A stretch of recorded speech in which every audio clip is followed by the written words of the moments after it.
सबसे पहले भगवान भोलेनाथ के चरणों में प्रणाम करती हूँ, मेरा प्रणाम स्वीकार हो। आदिशक्ति माँ भवानी गौरा के चरणों में प्रणाम करती हूँ, मेरा प्रणाम स्वीकार हो। सभी देवी देवताओं के चरणों में प्रणाम करती हूँ, मेरा प्रणाम स्वीकार हो।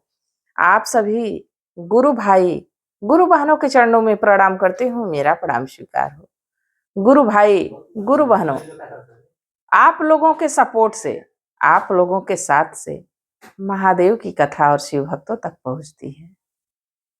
तो आप लोगों के साथ के लिए, आप लोग हमारा साथ दिए, इसके लिए तहे दिल से आप लोगों का शुक्रिया, बहुत बहुत धन्यवाद। जितना आप लोगों को मैं धन्यवाद करूं उतना कम है। आप लोग शिव शिष्यता, शिव के मार्ग पे चलने का काम कर रहे हैं। नीलम दीदी, हरिंदर भैया 3 सूत्र के बारे में बताए, 3 सूत्र के पालन करने के बारे में बताए। आपको पता है कि उनको शिव शिष्यता मिली कैसे? वो एक बार स्टेशन पे बैठे हुए थे, अकेले थे। उनको एक आवाज आई कि क्या करते हो? उन्होंने कहा कि शिव शिष्यता। मैं बताता हूं कि शिव को गुरु बनाओ। मैं शिव को गुरु बनाया हूं। तो उधर से आवाज आई कि जैसे तुम शिव को गुरु बनाए हो, वैसे दूसरों को भी कहो कि शिव को गुरु बनाए। तो नीलम दीदी और हरिंदर भैया, इन लोगों को तो शिव के दर्शन हो गए। शिव अपनी कृपा उनपे बरसाए। पर क्या हम और आप महादेव के कभी परम शिष्य बन पाएंगे? तो छोटी सी कोशिश करनी चाहिए। तो गुरु भाई, गुरु बहनों, आप लोगों से यही निवेदन है कि आप लोग कथा को ज्यादा से ज्यादा शेयर करिए, ताकि महादेव की कथा और शिव भक्तों तक पहुंचे। अगर जो आप लोग चैनल पे नए हैं तो सब्सक्राइब कर लीजिए, ताकि जो भी वीडियो पड़े, जो भी कथा पड़े, वो आप लोगों तक आसानी से पहुंच जाए। कमेंट में महादेव का नाम जरूर लिखिए। महादेव का नाम लिखने से, बोलने से सारे कष्ट दूर हो जाते हैं, सारी परेशानी दूर हो जाती है। तो महादेव का नाम जरूर लिखिए। और कथा कोई भी चल रही हो, भगवान की जब महिमा का गुणगान चल रहा हो, तो उसको पूरा सुनना चाहिए। आधा अधूरा सुनने पे एक तो कोई ज्ञान नहीं प्राप्त होगा और दूसरा महादेव का अपमान होगा। देखिए, इस समय में सब समय के पीछे भाग रहा है, सब व्यस्त है। ये धन दौलत, कोठा अटारी, सब कुछ यहीं रह जाने वाला है। साथ जाएगा तो सिर्फ भगवान का नाम। आप लोगों को ये पता है कि जब व्यक्ति इस दुनिया से चला जाता है तो लोग क्या नाम उच्चारण करते हैं? राम नाम सत्य है। बस एक ही सत्य है मात्र, कि भगवान का नाम ही सत्य है। तो इसी व्यस्तता में भगवान की तरफ समय दीजिए। सब कुछ यहीं रह जाने वाला है, सब कुछ यहीं छूट जाने वाला है। सिर्फ जाएगा तो प्रभु का नाम ही जाएगा। देखिए, 2 बहनें थीं, 2 सगी बहनें थीं। सबका स्वभाव एक सा नहीं होता है।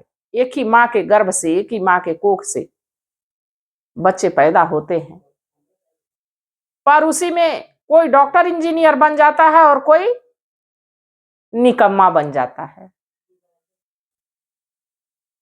आखिर क्यों? सबके अंदर प्रभु बैठा है, सबके अंदर भगवान है, पर कोई समझ नहीं पाता है, कोई देख नहीं पाता है। आपको पता है, अच्छे अच्छे डॉक्टर जो बीमार हो जाने पे इलाज करते हैं, उनको भी ये नहीं पता है कि कब इसमें से प्राण निकल जाए, कब इसमें से जो बैठा है वो निकल जाए। वही तो है भगवान। वो भी सांसें टटोलते हैं, आला लगा के टटोलते हैं, नाक पे हाथ लगा के टटोलते हैं, नब्ज देख के टटोलते हैं कि सांसें चल रही हैं या नहीं चाहिए।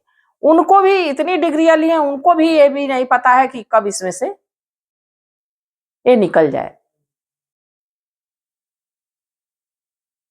ये शरीर यही रह जानी है, ये शरीर भी धोखेबाज है, ये भी यही रह जाएगी, ये भी साथ नहीं जाने वाली। ये जाएगा कौन? जो इसमें बैठा है, इस शरीर के अंदर जो बैठा है वही जाएगा। देखिए, दो बहनों की कथा है। दो बहन थी। बड़ी बहन पूजा पाठ बिल्कुल नहीं करती थी, उसको भगवान पे बिल्कुल भरोसा नहीं था। बाकी वही छोटी बहन शिव शिष्या थी, वो छोटे से ही महादेव की भक्त थी। जैसे इस समय श्रावण मास में मलमास का महीना चल रहा है, वैसे उस समय भी मलमास का महीना चल रहा था। वो रोज शिव जी को जल देती थी, रोज महादेव को जल देती थी अपने दादी के साथ। धीरे धीरे धीरे धीरे समय बीता, दोनों बेटियां सयानी हो गई। अब दोनों का विवाह, उचित घर देख के दोनों का विवाह हो गया। अब बड़ी वाली का घर ससुराल सब कुछ बढ़िया था, छोटी वाली का भी ससुराल घर सब कुछ बढ़िया था, महादेव की कृपा थी। धीरे धीरे धीरे धीरे समय बीता। जो छोटी बहन थी वो शिव शिष्या थी, महादेव की भक्त थी। उसके दो पुत्र हुए, दो पुत्र हुए, और वो हमेशा शिव चर्चा आराधना में जाया करती थी, हमेशा पूजा पाठ किया करती थी। घर के काम के अलावा उसको अगर जो कुछ दिखता था तो भगवान का, गुरु का दरबार दिखता था। धीरे धीरे समय बीतता रहा। एक दिन वो ऐसे ही शिव चर्चा में गई हुई थी, शिव चर्चा में गई हुई थी। शिव चर्चा बड़ा आनंद लेके कह रही थी, सुन रही थी, सुना रही थी। तभी वहां एक व्यक्ति जाता है और शिव शिष्या जो थी उससे कहता है कि आपके बेटे का एक्सीडेंट हो गया है। अब गुरु बहिना जब ये बात सुनती हैं कि हमारे बेटे का एक्सीडेंट हो गया है, तो वहां से सभी गुरु बहिना से कहती है कि हमारे बेटे के लिए आप लोग महादेव से दया मांगिए, ताकि हमारा बेटा ठीक हो, ज्यादा चोट ना आई हो। मैं आज इस दरबार से क्षमा मांगती हूँ और अब बेटे के पास जा रही हूँ, उसको हॉस्पिटल लेके जाना होगा। वहां से गुरु बहिना गई, हॉस्पिटल अपने बेटे को लेके गई, पट्टी उट्टी बंधवाई, सुई दवाई हुई, घर लेके आई। उनकी बहन को कहीं से पता चला कि तुम्हारी बहन के बेटे का एक्सीडेंट हो गया है। वो अपने बहन के बेटों से बहुत प्रेम करती थी, क्योंकि उसकी कोई संतान नहीं थी। वहां से भागी पराई आई, पूछी कि अरे बहन कैसे एक्सीडेंट हो गया? तो गुरु बहिना कहें कि ऐसा बहन, मैं तो गई थी शिव चर्चा में, ये गया है बाजार कुछ सामान लेने, वहीं गाड़ी से धक्का लग गया है, थोड़ा सा चोट लग गया है। तो उनकी बहन कहीं कि हर वक्त तुम पूजा पाठ करती रहती हो, सब उसी का नतीजा है। जितना तुम पूजा करती हो उतना ही तुम्हारे पे परेशानी आती है, कष्ट आता है। क्यों करती हो पूजा पाठ? तुम्हारे शिव गुरु अगर जो तुम्हारे इतने ही मददगार हैं, तुम्हारे इतने ही हमदर्द हैं, तो तुम शिव चर्चा में थी और तुम्हारे बेटे का एक्सीडेंट हो गया। अब गुरु बहिना कुछ नहीं बोली, कहीं नहीं नहीं ऐसा नहीं, भगवान की दया है, उनकी कृपा है कि अभी हमारा बेटा ठीक है। जब ऐसा कहीं तो बहन को और गुस्सा आया कि देखो तो, एक बार भी अपने भगवान को दोष नहीं देती, इतना इसके भगवान सच्चे हैं तो इसकी मदद क्यों नहीं करते? बहन खूब अपने बहन को सुनाई, थोड़ी देर रुकी और फिर अपने ससुराल चली गई। अब फिर जैसे जीवन चलता था वैसे चलने लगा, धीरे धीरे समय बीतने लगा। एक दिन गुरु बहिना का लड़का गया किसी काम से और रास्ते में उसका फिर से एक्सीडेंट हो गया, और इस बार बहुत भयानक एक्सीडेंट हुआ जिसमें पैर में भी फ्रैक्चर हो गया। अब ये खबर मिली गुरु बहिना की बहन को, फिर भागी दौड़ी आई, क्योंकि अपने बहन के बेटे से बहुत प्रेम करती थी। उनकी तो कोई संतान थी नहीं। अब इन्हीं सबों पे अपना ममता लुटाया करती थी। जैसे जानी कि बहन के बेटे का एक्सीडेंट हुआ है, भागी दौड़ी फिर आई। क्या हुआ है बहन, कैसे चोट लग गई है, क्या हुआ? पता चला कि पैर में फ्रैक्चर है। कहीं और पूजा पाठ करो, और पूजा पाठ करो, जब तक तुम्हारे बच्चे मर नहीं जाते हैं, जब तक इनको बड़ा से बड़ा नुकसान नहीं हो जाता, तब तक तुम पूजा करती रहो, तुम्हारा कुछ होने वाला नहीं है।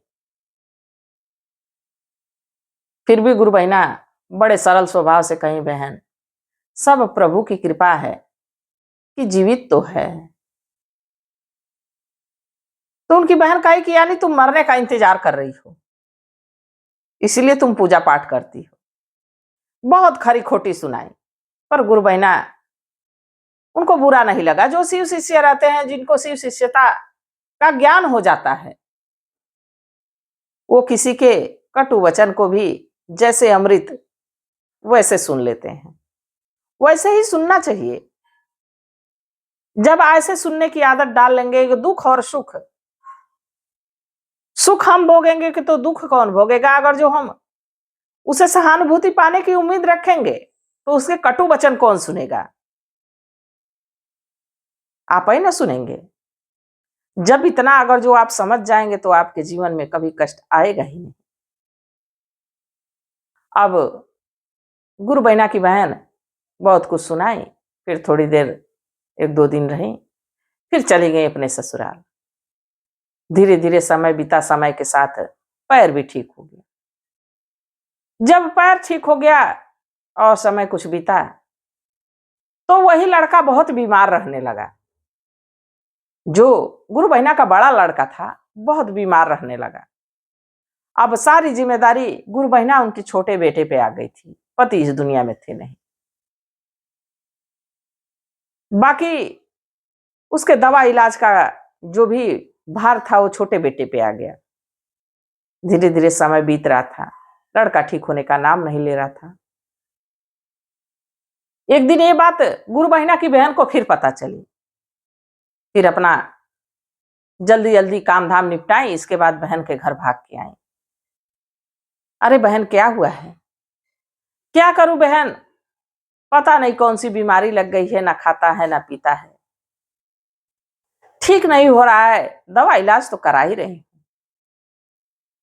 तो गुरु बहिना की बहन कहीं कि ऐसा, इसकी जन्म पत्री दे दो, इनकी जन्म कुंडली दे दो। हमारे एक गुरु जी हैं, ज्योतिषी जी हैं, उनसे इसकी कुंडली दिखाती हूँ कि क्या इसकी ग्रह दशा ठीक नहीं चल रही है।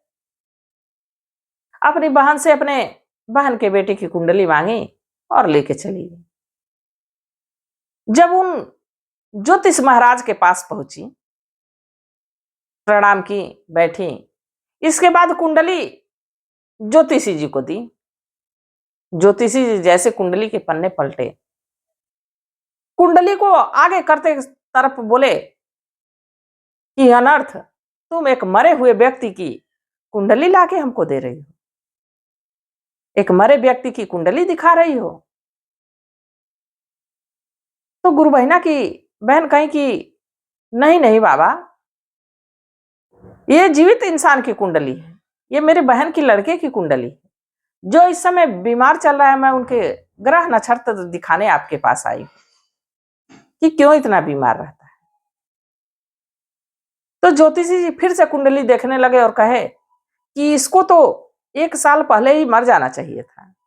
इसके कुंडली में योग है कि इसकी मृत्यु 1 साल पहले हो चुकी है। अगर जो जीवित है तो जरूर अपने माता पिता के पुण्य प्रताप से, पूजा पाठ से, जप तप से जीवित है। जिसके भगवान ही रखवाले हों, जिनका रखवाला महाकाल, उसका काल क्या बिगाड़े। अब जिसके रखवाले महादेव ही हों तो उसको मृत्यु कैसे आ सकती है। अब वहां से कुंडली उठाएं और अपने बहन के घर आके अपनी बहन को पकड़ के रोने लगी, बहन आज तक तुम्हारे महादेव को मैं बहुत कोसती थी, हमसे बहुत बड़ी गलती हो गई। आज तुम महादेव की पूजा पाठ नहीं करती, तुम महादेव को मनाती नहीं, तो आज हम दोनों का बेटा जो है इस दुनिया में नहीं रहता, क्योंकि अपने बहन के बेटे को ही ये अपना बेटा मानती थी। तो आज से मैं भी महादेव को अपना गुरु बनाऊंगी, मैं भी उनकी शिष्या बनूंगी और मैं भी उनकी पूजा आराधना करूंगी कि हमारे बेटे सलामत रहें। तो देखिए गुरु भाई गुरु बहनों, कभी कभी भगवान छोटा कष्ट देते हैं किसी बड़े संकट को टालने के लिए। छोटा संकट इसलिए आता है कि उससे बड़ा संकट टल जाता है। और जैसा कि मैं कहती हूं कि दुख और सुख तो दोनों एक ही सिक्के के पहलू हैं। दुख और सुख तो आता जाता रहता है। सुख हम भोगेंगे तो दुख कौन भोगेगा। जैसे सुख को हम माथा झुका के स्वीकार करते हैं, वैसे दुख को भी स्वीकार करना चाहिए। जब दुख को भी स्वीकार कर लेंगे तो सामान्य जीवन हो जाएगा, जैसे सुख में वैसे दुख में, फिर कोई कष्ट ही नहीं रह जाएगा। तो आप लोगों को कथा कैसी लगी आप लोग जरूर बताइएगा। मैं भी महादेव से प्रार्थना करती हूँ कि हे भोलेनाथ, हे शिव गुरु, जो इस कथा को देख रहा है, सुन रहा है, उस पर अपनी दया दृष्टि बनाए रखिएगा, सदा खुश रखिएगा, स्वस्थ रखिएगा, मस्त रखिएगा। इसी कामना के साथ हर हर महादेव।